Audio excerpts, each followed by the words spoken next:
Hello students, सागर classes Rohtak में स्वागत है आपका। आज हम आपको दिल्ली पुलिस का अभ्यास प्रश्न पत्र 2 करवा रहे हैं। इससे पहले हमने दिल्ली पुलिस से संबंधित एक अभ्यास पत्र जो हो कंप्लीट किया है। आज हम दूसरा अभ्यास प्रश्न पत्र देखेंगे। इसमें स्टूडेंट्स विविध क्वेश्चन हैं, खेल से संबंधित हैं, अंतर्राष्ट्रीय संगठन से संबंधित हैं और हिस्ट्री के प्रश्न हैं। तो देखिए भाई, आओ करके मिलके करते हैं। सागर क्लासेस रोहतक यूट्यूब चैनल के ऊपर अभ्यास प्रश्न पत्र 2। पहला प्रश्न देखिए स्टूडेंट्स, पहला प्रश्न कहता है ब्राज़ील का राष्ट्रीय खेल कौन सा है। तो देखिए ब्राज़ील का राष्ट्रीय खेल ब्राज़ील का राष्ट्रीय खेल कौन सा है। तो स्टूडेंट्स ब्राज़ील जो है खेल कौन सा है, तो आंसर दे देंगे भाई। जो ब्राज़ील देश है स्टूडेंट्स, इसका राष्ट्रीय खेल है आपका फुटबॉल।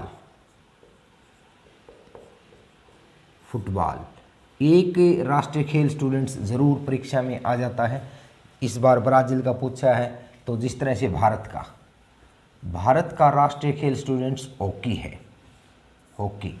तो यहाँ आपको ध्यान रखना है, हमारे संविधान के अनुसार भारत का कोई भी राष्ट्रीय खेल नहीं है, लेकिन 1928 से 1956 ओलंपिक खेलों में भारत का जो है लगातार दबदबा रहा। ओलंपिक खेलों में गोल्ड मेडल भारत का रहा। तो इस कारण से उस समय पुराने समय में लोकप्रियता के कारण से हमारा राष्ट्रीय खेल क्या माना जाता है, हॉकी माना जाता है। और भारत में जो हॉकी के जादूगर हैं स्टूडेंट्स, मेजर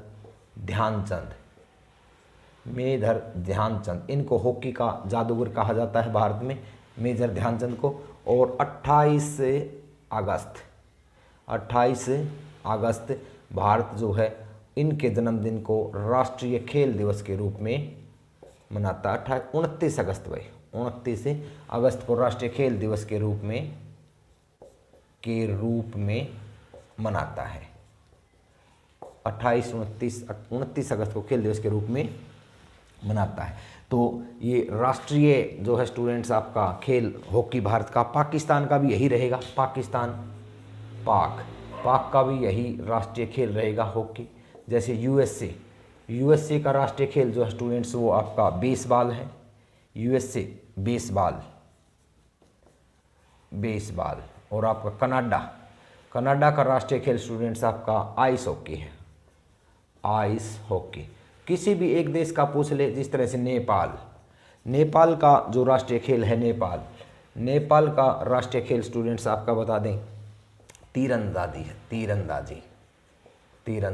बांग्लादेश का राष्ट्रीय खेल जो है स्टूडेंट्स आपका कबड्डी है।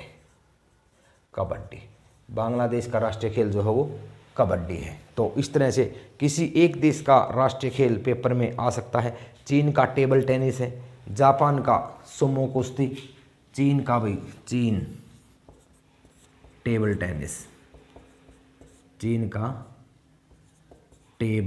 टेनिस। तो किसी एक देश का राष्ट्रीय खेल एग्जाम में आ सकता है। जिस तरह से स्पेन का कई बार पेपर में पूछ लेता है। तो बुल फाइटिंग चीन का जो है वो बुल फाइटिंग राष्ट्रीय खेल है। तो एक राष्ट्रीय खेल किसी भी देश का आ सकता है। तकरीबन इन देशों में से पूछ लेता है भाई। जिस तरह से आपका आ जाए कि भाई नेपाल का डंडीबियो। नेपाल का कौन सा है, डंडीबियो। नेपाल का डंडीबियो है। अफगानिस्तान का बुजकाशी। अफगानिस्तान का है बुजकाशी। तो ये राष्ट्रीय खेल हैं देशों के। किसी भी एक देश का राष्ट्रीय खेल आ सकता है। क्वेश्चन इजी है। नेक्स्ट देखें भाई। नेक्स्ट कहता है कि आगा खां कप किस खेल से संबंधित है। तो कई बार प्रश्न आ चुका है। आगा खां कप स्टूडेंट्स हॉकी से संबंधित है। आगा खां कप किससे संबंधित है, हॉकी से संबंधित है। तो इसी तरह से हॉकी से संबंधित मैं आपको बता दूं स्टूडेंट्स, आपका जो है Yadavindra Rangaswamy cup Yadavindra cup, Rangaswamy cup, Yadavindra cup, और भाई आपका हॉकी से है Nehru cup, Ranjit Singh gold cup, Nehru cup, Ranjit Singh gold cup. ये सारे के सारे स्टूडेंट किससे संबंधित हैं? हॉकी से संबंधित है। हॉकी से यह संबंधित है। आगा का कप ज़्यादा पूछा जाता है, यह भी किससे संबंधित है? हॉकी से संबंधित है। कई बार फुटबॉल के आ जाते हैं। अभी फुटबॉल का कौन सा जो है राष्ट्रीय खेल फुटबॉल का है? तो देखिए स्टूडेंट्स, फुटबॉल का जो राष्ट्रीय खेल है आपका एक संतोष ट्रॉफी। कई बार पेपर में पूछता है संतोष ट्रॉफी किस खेल से संबंधित है? तो संतोष ट्रॉफी फुटबॉल से संबंधित है। संतोष ट्रॉफी फुटबॉल से संबंधित है। इसके अतिरिक्त है भी आपका जिस तरह से वर्धमान भारोत्तोलन से संबंधित है। वर्धमान कप भारोत्तोलन से संबंधित है। वर्धमान कप भारोत्तोलन से संबंधित है। इसी तरह से भी आपका राधा मोहन पोलो से संबंधित है। राधा मोहन पोलो से संबंधित है। स्टूडेंट्स, कई बार पूछता है पोलो के खेल में कितने खिलाड़ी होते हैं? तो पोलो के खेल में खिलाड़ियों की संख्या स्टूडेंट्स 4 होती है। सबसे ज़्यादा खिलाड़ी किस खेल में होते हैं? रग्बी फुटबॉल में सबसे ज़्यादा खिलाड़ियों की संख्या होती है। स्टूडेंट्स, किस खेल में कितने खिलाड़ी होते हैं ये पूछ लेता है। हॉकी में कितने होते हैं, फुटबॉल में कितने होते हैं, क्रिकेट में कितने होते हैं। तो इस तरह से खेलों में खिलाड़ियों की संख्या भी पूछ लेता है। नेक्स्ट क्वेश्चन देखिए भी क्या कहता है। कौन सा देश गुटनिरपेक्ष आंदोलन का सदस्य नहीं है? क्वेश्चन है कौन सा देश गुटनिरपेक्ष आंदोलन का सदस्य नहीं है। तो इसमें ऑप्शन में मिस्र दे रखा है, भारत दे रखा है, जापान दे रखा है, और भाई आपका इसके अतिरिक्त जो है वो दे रखा है आपका बांग्लादेश। तो आंसर क्या आ जाएगा? ऑप्शन के अकॉर्डिंग जापान जो है वो इसका सदस्य नहीं है। भारत, बांग्लादेश और मिस्र जो है वो गुटनिरपेक्ष आंदोलन के सदस्य हैं। वर्तमान में स्टूडेंट्स इसके 120 सदस्य हैं और इसकी स्थापना 1961 में बेलग्रेड में हुई थी। भाई यूगोस्लाविया की यह राजधानी है बेलग्रेड, यूरोप महाद्वीप का देश है। तो वहाँ पर इसकी स्थापना हुई थी, आपको ये ध्यान रखना है। नेक्स्ट देखिए, इसको साफ कर लेते हैं भी एक बार।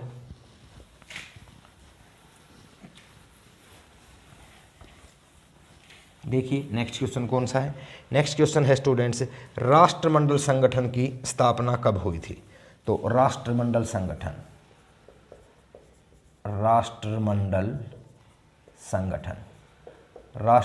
संगठन की स्थापना। तो स्टूडेंट्स ये बता दें इसको कॉमनवेल्थ भी कहते हैं, कॉमनवेल्थ भी कहा जाता है। और इसकी स्थापना जो है 1949 में मानी जाती है। संगठन 1926 से चला आ रहा था, लेकिन कॉमनवेल्थ के नाम से यह जाना गया कब? 1949 से। ये स्टूडेंट्स 54 देश हैं, इसके 54 देश हैं। लंदन में इसका हेडक्वार्टर है, लंदन में। और ये वो साम्राज्य, ब्रिटिश साम्राज्य का कभी ना कभी हिस्सा रहे हैं, उन देशों का यह संगठन है कॉमनवेल्थ। नेक्स्ट देखिए क्या कहता है यूएनओ का हेडक्वार्टर कहाँ पे है? मोस्ट इंपॉर्टेंट है स्टूडेंट्स अंतर्राष्ट्रीय संगठनों में यूएनओ।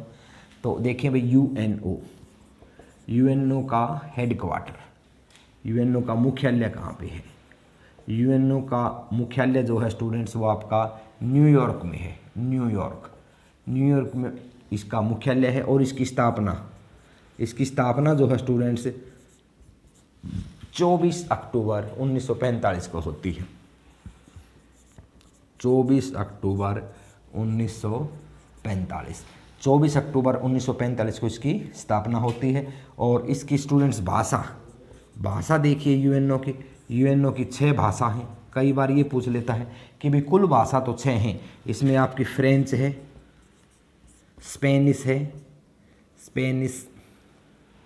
स्पेनिश है, अंग्रेजी है, अरबी है, चीनी है, फ्रेंच, स्पेनिश, अरबी, चीनी, और इन 6 भाषाओं में स्टूडेंट्स आपकी रूसी है। लेकिन इनमें कार्यकारी भाषाएं कितनी हैं, तो ये ध्यान रखना है स्टूडेंट्स, ये 6 भाषाएं। प्रश्न इस तरह से आएगा, निम्न में से कौन सी एक भाषा यूएनओ की भाषा नहीं है। तो स्टूडेंट्स इन 6 में से एक अलग मिलेगी, आपको ध्यान रखना है। कार्यकारी भाषा पूछ ले तो फ्रेंच व अंग्रेजी 2 भाषाएं इसकी कार्यकारी भाषाएं हैं। फिर कई बार ये पूछ लेता है कि भाई यूएनओ के भाग कितने हैं, तो स्टूडेंट्स यूएनओ के भाग जो हैं वो 6 हैं। उसमें आपका महासभा है, महासभा को हम विश्व संसद भी बोलते हैं, विश्व संसद, इसको विश्व संसद भी कहा जाता है महासभा को। दूसरा इसमें आपका राष्ट्रीय सुरक्षा परिषद है,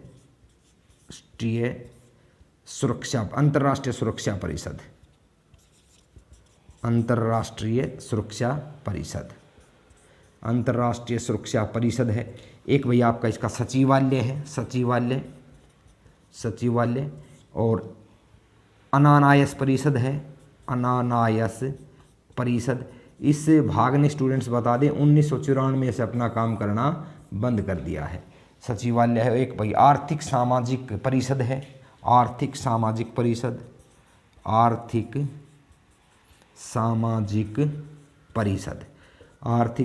परिषद है।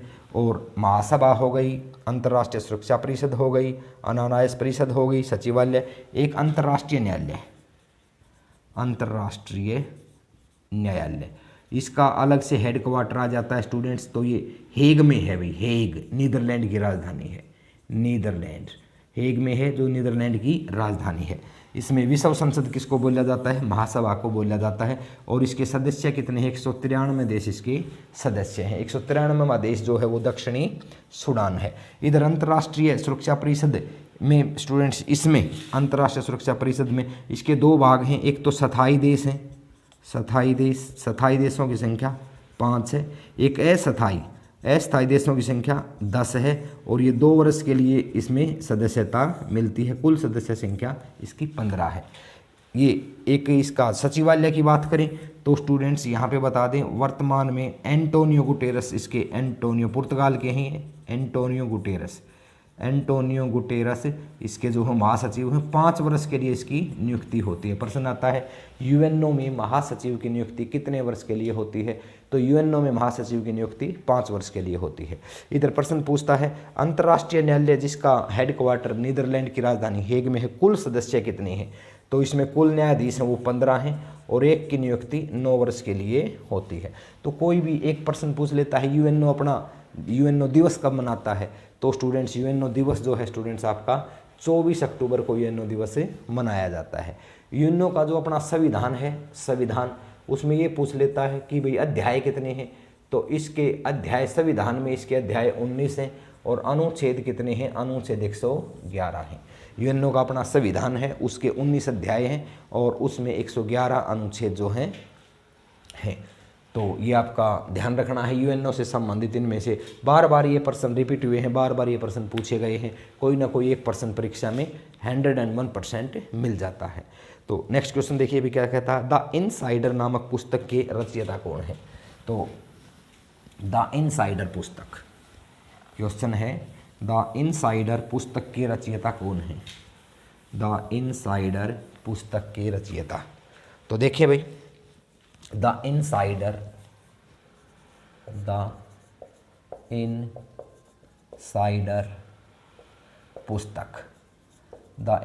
पुस्तक के रचयिता हैं भाई पीवी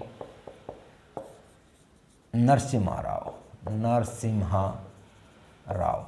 द इनसाइडर पुस्तक के रचयिता हैं पीवी नरसिम्हा राव। एक पुस्तक आ जाती है स्टूडेंट्स इस तरह से, कई बार पूछ लेता है कि भाई आपका अभिज्ञानम शाकुंतलम के रचयिता कौन है, अभिज्ञानम शाकुंतलम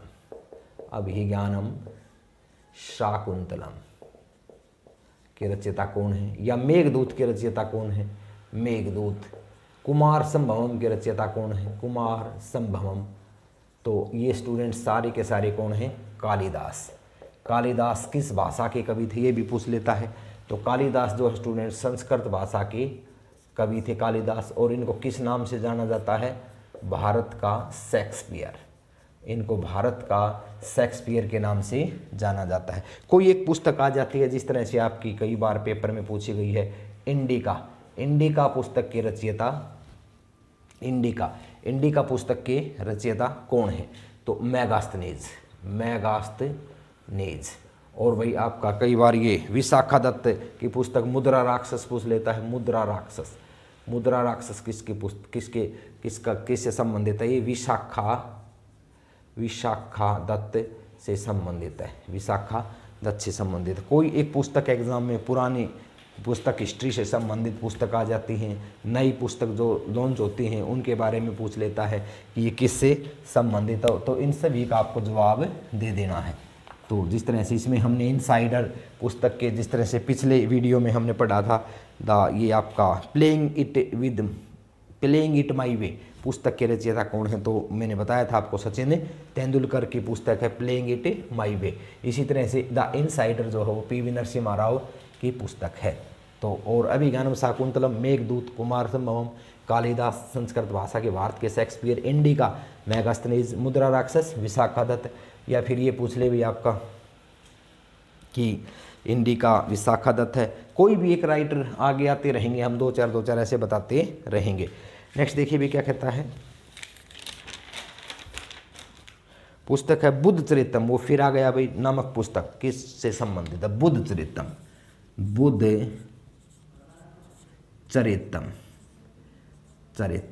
चरितम तो स्टूडेंट्स किससे है? अशव घोष से संबंधित है बुद्ध चरितम। तो नेक्स्ट है ऑस्कर पुरस्कार। ये पिछली वीडियो में भी क्वेश्चन आया था भाई। ऑस्कर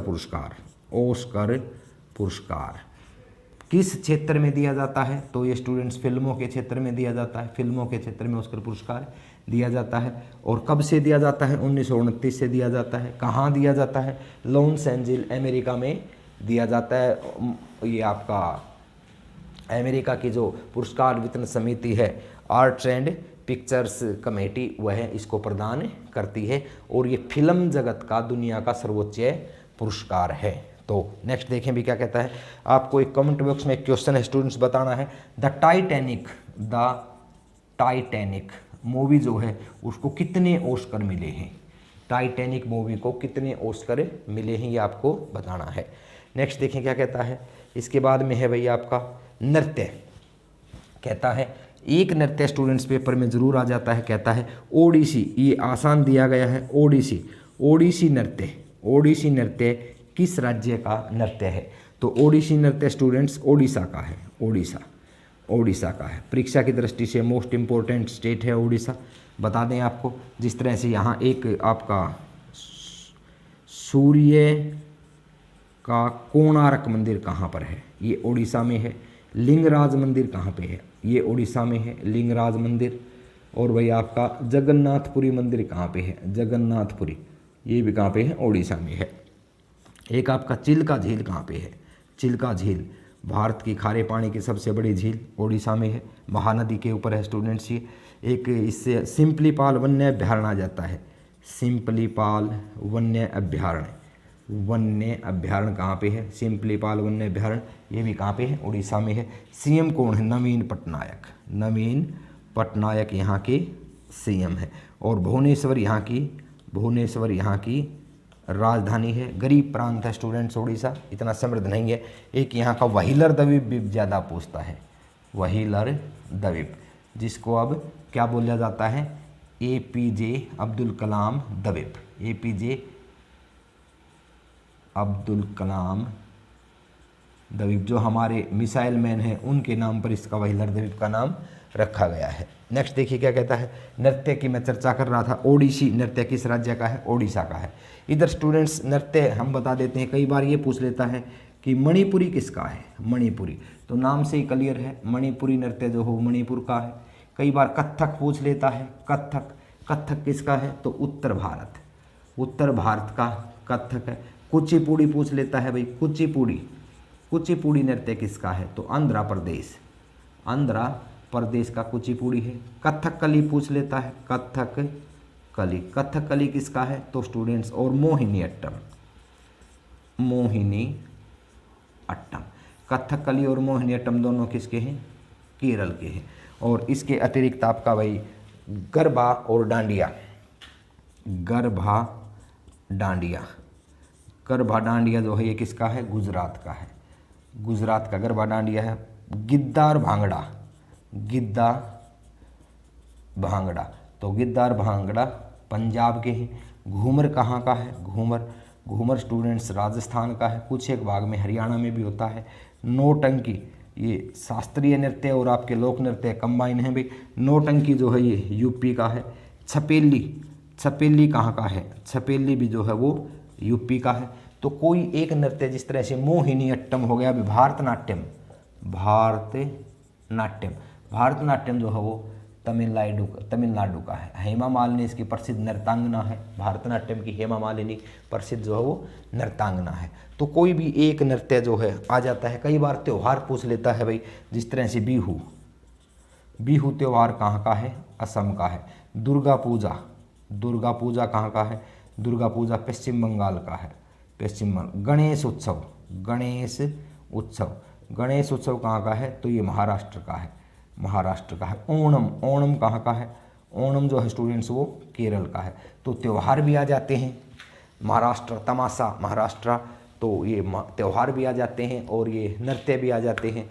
ये तो भारत की पता है आपको, भारत की जो संस्कृति है ये विभिन्नताओं में एकता है, विभिन्नताएं हैं विभिन्न प्रकार की। यहाँ पे अलग अलग ड्रेस कोड हैं, अलग अलग पूरे भारत में नृत्य हैं, अलग अलग तीज त्यौहार हैं।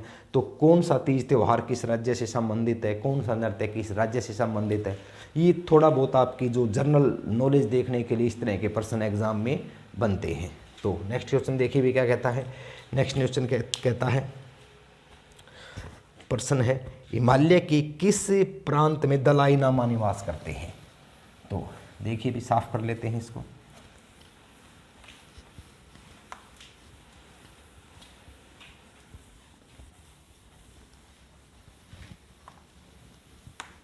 देखिए क्या कहता है, हिमालय के किस प्रांत में दलाई लामा निवास करते हैं।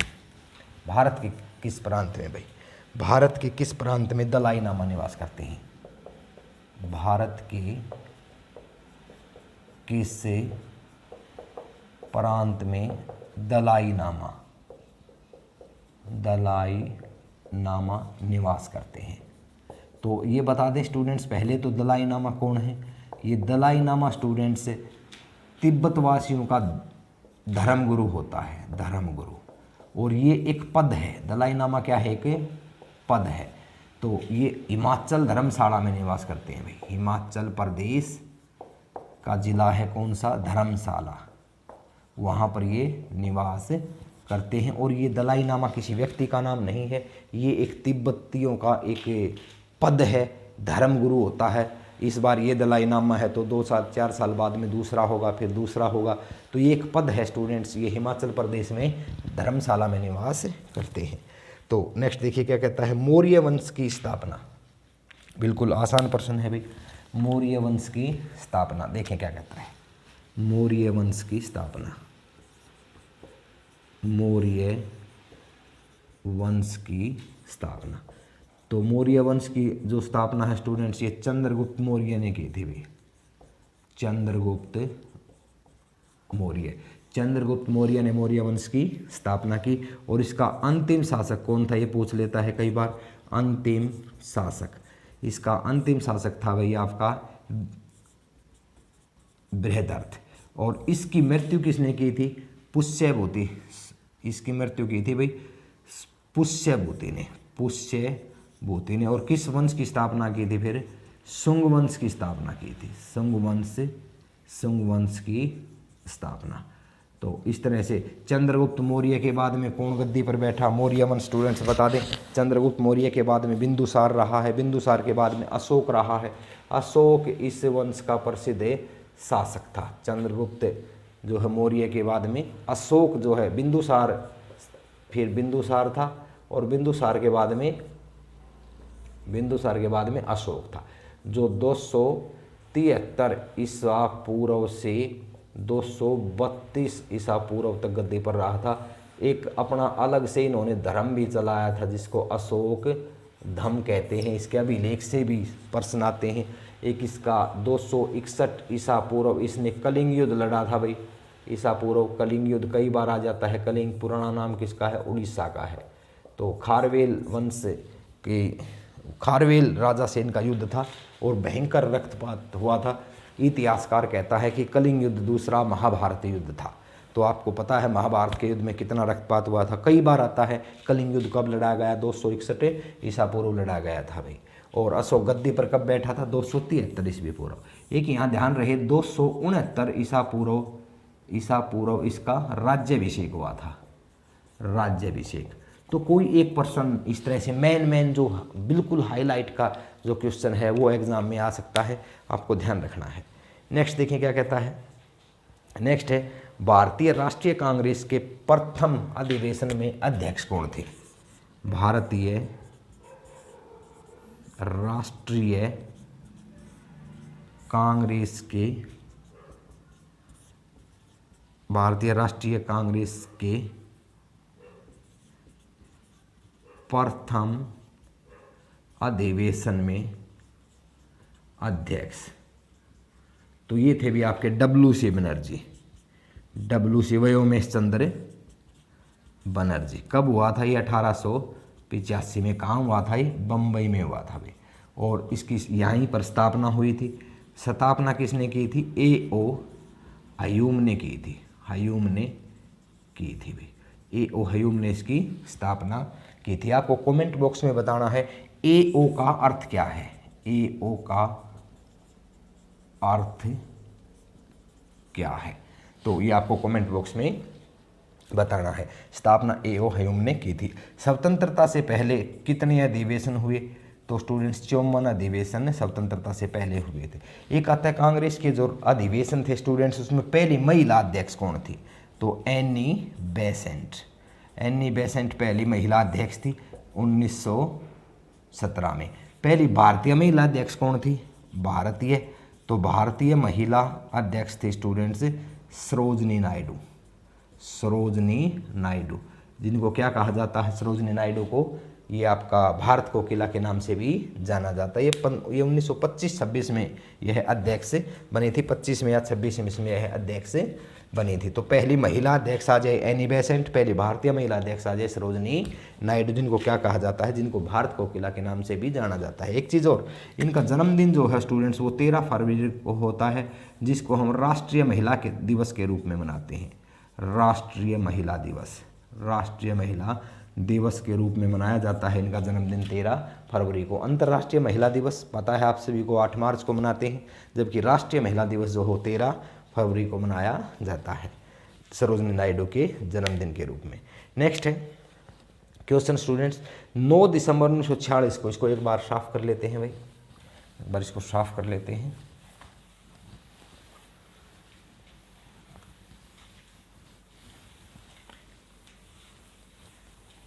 9 दिसंबर 1946 को संविधान सभा के अस्थायी अध्यक्ष कौन थे। 9 दिसंबर 1946 संविधान सभा के पहली बैठक हुई थी। ये पहली बैठक के अध्यक्ष कैसे थे, अस्थायी। ये थे भाई आपके डॉक्टर सच्चिदानंद सिन्हा। उम्र में बड़े होने के कारण से इनको बनाया गया था सच्चिदानंद सिन्हा को। और फिर दूसरी बैठक हुई 11 दिसंबर 1946। स्थायी अध्यक्ष के रूप में कौन आए थे, स्थायी अध्यक्ष के रूप में आए थे आपके डॉक्टर राजेंद्र प्रसाद। डॉक्टर राजेंद्र प्रसाद स्थायी अध्यक्ष थे। इसके बाद में 13 दिसंबर को एक और घटना घटती है। 13 दिसंबर उद्देश्य प्रस्ताव प्रस्तुत किया गया था। उद्देश्य प्रस्ताव प्रस्तुत किया। ये किसने प्रस्तुत किया था स्टूडेंट्स, ये प्रस्तुत किया था जवाहरलाल नेहरू ने। पंडित जवाहरलाल नेहरू, जो हमारे पहले प्रधानमंत्री भी थे, पंडित जवाहरलाल नेहरू। पंडित जवाहरलाल नेहरू ने उद्देश्य प्रस्ताव प्रस्तुत किया था। ये 22 जनवरी को फिर पास किया गया था। 13 दिसंबर को प्रस्तुत हुआ था और 22 जनवरी 1947 को यह पास किया गया था। ये बता दें, जो आपकी संविधान सभा है स्टूडेंट्स, इन्होंने एक संविधान निर्माण का कार्य किया था और आगे चल के राजेंद्र प्रसाद ने अलग अलग बैठकें बनाई थी, समितियां बनाई थी और एक समिति का अपना एक अध्यक्ष था। तो पॉलिटिकल साइंस का विषय है ये। यहाँ 3-4 क्वेश्चन आपको ध्यान रखने हैं। स्थायी अध्यक्ष कौन थे? राजेंद्र प्रसाद थे। दूसरी बैठक कब हुई? 11 दिसंबर 1946 को। और उद्देश्य प्रस्ताव कब प्रस्तुत हुआ? 13 दिसंबर 1946 को। किसने किया? पंडित जवाहरलाल नेहरू ने। पहली बैठक कब हुई? 9 दिसंबर 1946 को। कुल कितने सदस्य थे संविधान निर्मात्री सभा में? 389 सदस्य थे भाई। तो नेक्स्ट देखें क्या कहता है। किस वर्ष लखनऊ समझौते पर हस्ताक्षर हुए? क्वेश्चन है, किस वर्ष लखनऊ समझौते पर हस्ताक्षर हुए? हस्ताक्षर किस वर्ष हस्ताक्षर हुए थे भाई? तो 1916 में। 1916 में लखनऊ समझौते पर हस्ताक्षर हुए और इसमें कांग्रेस प्लस मुस्लिम लीग एक साथ आ गए थे। मुस्लिम लीग एक साथ आ गए थे, एक मंच पर आ गए थे, जो कि 1906 में अलग हो गए थे। 1907 में अलग हो गए थे। ये 3 तिथियां हैं। 1905 ये बंग भंग के लिए प्रसिद्ध है। बंग भंग, बंगाल विभाजन हुआ था लॉर्ड कर्जन के समय में। और 1906 मुस्लिम लीग की स्थापना हुई थी। मुस्लिम लीग की स्थापना। और 1907 में कांग्रेस विभाजन हुआ था, जो कि 1916 में जाकर के फिर से मिला था। इसको हमें लखनऊ अधिवेशन के नाम से भी जानते हैं या कांग्रेस और मुस्लिम लीग के समझौते का अधिवेशन के नाम से भी जाना जाता है। तो ये आपको ध्यान रखना है। बंग भंग कब हुआ? बंगाल विभाजन 1905 में। किसके समय में? लॉर्ड कर्जन के समय में। मुस्लिम लीग की स्थापना कब हुई? 1906 में। कांग्रेसी विभाजन कब हुआ? 1907 में। तो आपको ध्यान रखना है। नेक्स्ट देखें क्या कहता है। अंतरा किस देश की न्यूज एजेंसी है? तो एक न्यूज एजेंसी भी एग्जाम में आ जाती है भाई, अंतारा किस देश की न्यूज एजेंसी है? बताएंगे। अंतारा किस देश की न्यूज एजेंसी है? अंतारा प्रश्न है। अंतारा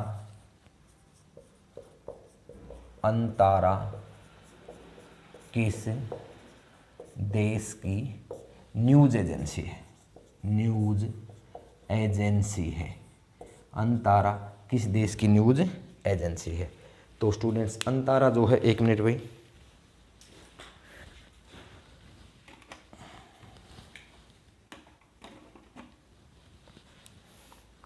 अंतारा किस देश की न्यूज एजेंसी है? तो स्टूडेंट्स आंसर आ जाएगा आपका, यह इंडोनेशिया की न्यूज एजेंसी है। अंतारा किस देश की है? इंडोनेशिया।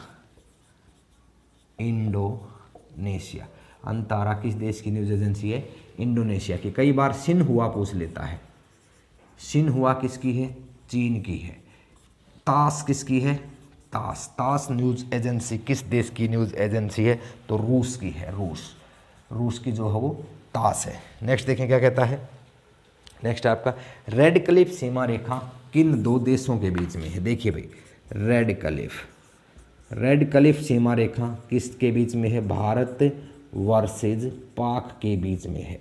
एक LOC किसके बीच में है? LOC भी भारत वर्सेज पाक के बीच में है। एक मैकमोहन किसके बीच में है? मैकमोहन जो है भारत वर्सेज चीन के बीच में है। एक LAC अब चर्चा में है। LAC किसके बीच में है? भारत वर्सेज चीन के बीच में है। एक आपका शून्य रेखा पूछ लेता है भाई, शून्य रेखा, ये भारत वर्सेज बांग्लादेश के बीच में है। बांग्लादेश। एक आपका 3 बीघा कॉरिडोर, तो ये किसके बीच में है? ये भारत वर्सेज बांग्लादेश के बीच में है। बांग्लादेश के बीच में। एक डुरंड पूछ लेता है। डुरंड रेखा जो है स्टूडेंट्स, ये भारत वर्सेज अफगानिस्तान के बीच में है। अफगानिस्तान। तो ये 7 सीमा रेखाएं हैं, कोई एक सीमा रेखा एग्जाम में बन ही जाती है तो आपको इसका ध्यान रखना है कि भी किस देश के बीच में कौन सी सीमा रेखा स्थित है। नेक्स्ट है, सबसे बड़ा महाद्वीप कौन सा है? तो देखिए भाई, सबसे बड़ा महाद्वीप कौन सा है, बताएंगे सबसे बड़ा महाद्वीप कौन सा है? तो देखें, ये है आपका सबसे बड़ा महाद्वीप। क्वेश्चन है सबसे बड़ा महाद्वीप। तो सबसे बड़ा महाद्वीप स्टूडेंट्स कौन सा है? आंसर क्या आ जाएगा? एशिया। एशिया जो है वो सबसे बड़ा महाद्वीप है। अब महाद्वीप बड़े छोटे जरूरी नहीं, बड़ा पूछे, छोटा पूछ ले, बीच का पूछ ले, जनसंख्या के आधार पे पूछ ले, क्षेत्रफल में पूछ ले। तो देखिए क्षेत्रफल की यदि चर्चा करें, क्षेत्रफल में, क्षेत्रफल में पहला जो है वो एशिया है, दूसरा जो है वो आपका अफ्रीका है, तीसरा जो है उत्तरी अमेरिका है, चौथा जो है दक्षिणी अमेरिका है, पांचवा जो है वो अंटार्कटिका है, छठा जो है वो यूरोप है, सातवां जो है वो ऑस्ट्रेलिया है। ऑस्ट्रेलिया। इधर यदि यही महाद्वीप जनसंख्या में पूछ ले, जनसंख्या में पहला एशिया है, दूसरा अफ्रीका है, तीसरा यूरोप है, चौथा उत्तरी अमेरिका है और पांचवा दक्षिणी अमेरिका है। छठा जो है आपका छठा महाद्वीप जो एशिया, अफ्रीका, यूरोप, उत्तरी अमेरिका, दक्षिणी अमेरिका, छठा जो है आपका भाई ऑस्ट्रेलिया है और सातवां जो है वो अंटार्कटिका है। निर्जन महाद्वीप है ये। इस तरह से पहला, दूसरा, तीसरा, चौथा, पांचवा, छठा और सातवां, पहला, दूसरा, तीसरा, चौथा, पांचवा, छठा और सातवां, किसी भी आधार पर पूछ ले, क्षेत्रफल में ये क्रम है और जनसंख्या में ये क्रम है। अब पहले नंबर का पूछ ले, छोटा पूछ ले, बड़ा पूछ ले, जनसंख्या के आधार पे पूछ ले, क्षेत्रफल के आधार पे पूछ ले, तो इजी प्रश्न है, आप इजीली बता दोगे इसको। नेक्स्ट है, चांद पर उतरने वाला दूसरा आदमी। तो बज एल्ड्रिन, चांद पर उतरने वाला भाई, ये अपोलो 11 के पायलट थे। ये चांद पर उतरने वाला दूसरा आदमी। देखिए पहला कई बार पेपर में आ जाता है, लेकिन यहाँ पर दूसरा पूछा है। तो बज एल्ड्रिन ये दूसरे व्यक्ति थे जो चांद पर उतरे। इनका यान जो था वो था भी कौन सा? अपोलो 11। अपोलो 11 पहले आदमी कौन थे? Neil Armstrong. कब गए ये? तो ये स्टूडेंट्स 20 जुलाई 1969 को जो है ये चांद पर उतरे थे। नेक्स्ट है, राष्ट्रीय कृषि बीमा योजना कब शुरू हुई? तो स्टूडेंट्स राष्ट्रीय कृषि बीमा योजना शुरू हुई 1999 में। क्वेश्चन है, राष्ट्रीय कृषि बीमा योजना कब शुरू हुई? 1999 में। एक सबसे ज़्यादा सहकारी एजेंसी किस देश की है?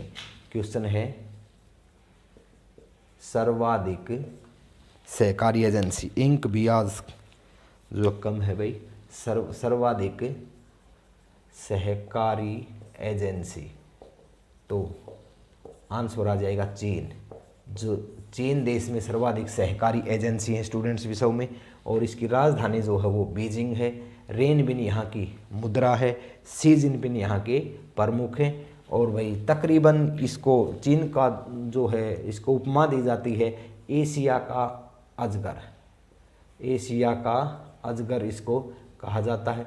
अजगर या ड्रैगन ऑफ एशिया अजगर कहा जाता है, क्योंकि इस देश के का दूसरे देशों के साथ सीमा विवाद सबसे ज़्यादा है। दूसरे देशों की सीमाएं निगलने की इसकी प्रवृत्ति रही है, तो इस कारण से इसको ड्रैगन ऑफ एशिया या एशिया का अजगर कहा जाता है। तो ये था स्टूडेंट्स आपका अभ्यास प्रश्न पत्र 2। इसी तरह से हम कंटिन्यू अभ्यास प्रश्न पत्रों को रखेंगे। तो उम्मीद है भैया आपको लेक्चर पसंद आया होगा। ज़्यादा से ज़्यादा स्टूडेंट्स चैनल को शेयर कीजिए, सब्सक्राइब कीजिए। आप जितना शेयर सब्सक्राइब करोगे उतना ही मेरा जो है उत्साह बढ़ेगा और हम दब करके इसके लिए मेहनत करेंगे। धन्यवाद स्टूडेंट्स। जय भारत, जय हिंद।